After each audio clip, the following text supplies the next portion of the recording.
Now, all applications challenging the corruption charges leveled against individuals will be heard only at the Anti-Corruption and Economics Crime Court based in Nairobi.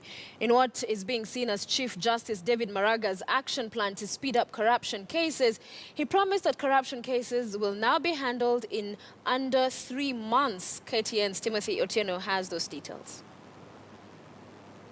The first major task since assuming the office of the head of the judiciary for 65-year-old David Maraga would be to officially launch the Anti-Corruption and Economic Crimes Division of the High Court, a brainchild of his predecessor, Dr. Willy Mutunga.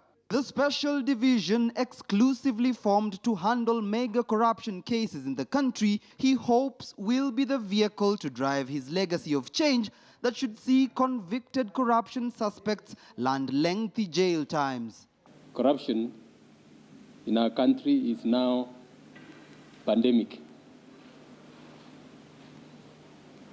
We have no choice but to deal with it if we are to continue as a nation that is prospering.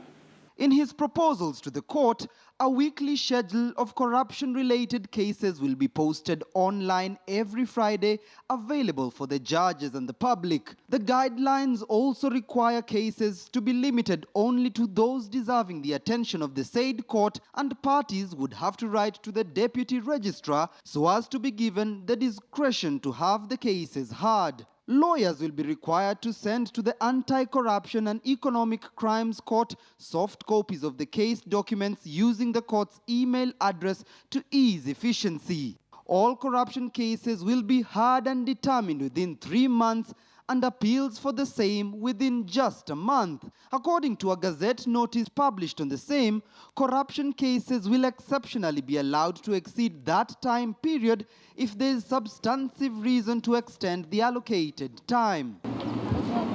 On the streets, the new rules eliciting mixed reactions. He also has to work within the confines of the law. And one of such confines is that he cannot interfere with the conduct of hearings by the judges in the courtroom. Hata akifanya hivyo, sioni kama kuna vile atakuwa ametusaidia. The Chief Justice, seeking to absolve the judiciary of any blame when it comes to fighting corruption, accused agencies tasked with fighting graft of letting Kenyans down. What we are saying, Mr. AG, what we are saying, Mr. DPP and the ESC director, is that the courts from today, the instructions is that where we are going to see short investigations, we will tell the public that we are unable to convict here because of short investigations. Prosecutors blame investigators, and investigators blame prosecutors, and judges blame, and so on and so forth. Unhealthy blame games. The truth of the matter is the fight against corruption cannot be won, and it cannot be a responsibility of a single agency.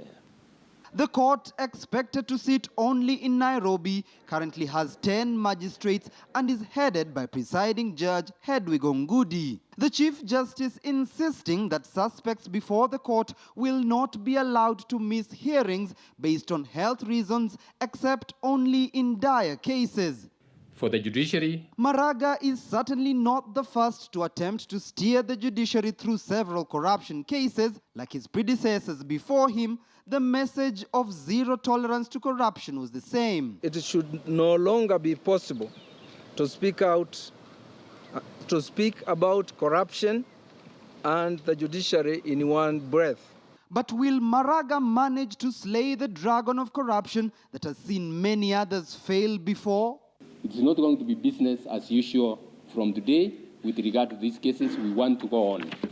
A tough-talking Chief Justice who hopes to change the tides in the fight against graft in the country, some of whom believe has often been lost at the corridors of power.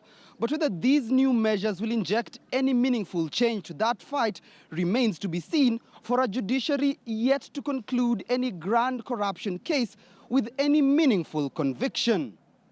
Timothy Otieno, KTN News.